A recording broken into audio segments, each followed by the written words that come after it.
Offer തട്ടിപ്പ് കേസിലെ പ്രതി അനന്തകൃഷ്ണനെതിരെ സ്പെഷ്യൽ ബ്രാഞ്ച് നിരവധി തവണ മുന്നറിയിപ്പ് നൽകിയിട്ടും തുടർ നടപടി ഉണ്ടായില്ല. 2022-ലും 2024-ലുമായിരുന്നു സ്പെഷ്യൽ ബ്രാഞ്ച് റിപ്പോർട്ട് നൽകിയത്. അനന്തു നേരത്തെയും തട്ടിപ്പ് നടത്തിയിരുന്നെന്ന് അയൽവാസികൾ മീഡിയ വണ്ണോട് പറഞ്ഞു. കോടികളുടെ ഭൂസ്വത്താണ് ഇടുക്കിയിൽ അനന്തു വാങ്ങിക്കൂട്ടിയത്. NGO കോൺഫെഡറേഷന്റെ പേരിൽ പകുതി വിലയ്ക്ക് സ്കൂട്ടറും ലാപ്ടോപ്പും കാർഷികോപകരണങ്ങളും നൽകാമെന്ന് തെറ്റിദ്ധരിപ്പിച്ചായിരുന്നു അനന്തകൃഷ്ണന്റെ തട്ടിപ്പ്.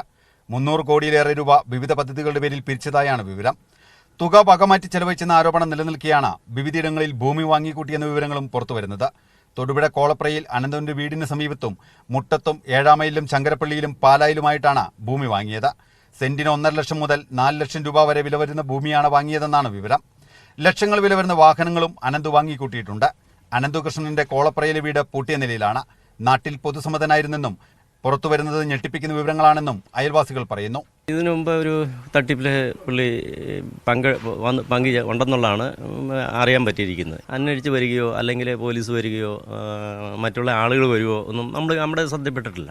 തട്ടിപ്പ് സംബന്ധിച്ച് 2022-ലും 2024-ലും സ്പെഷ്യൽ ബ്രാഞ്ച് റിപ്പോർട്ട് നൽകിയെങ്കിലും തുടർ നടപടികൾ ഉണ്ടായില്ല. ഇടുക്കിയിലെ വിവിധ സ്റ്റേഷനുകളിലായി നിലവിൽ 500ഓളം പരാതികൾ ലഭിച്ചതായാണ് വിവരം. മീഡിയ 1 ഇടുക്കി.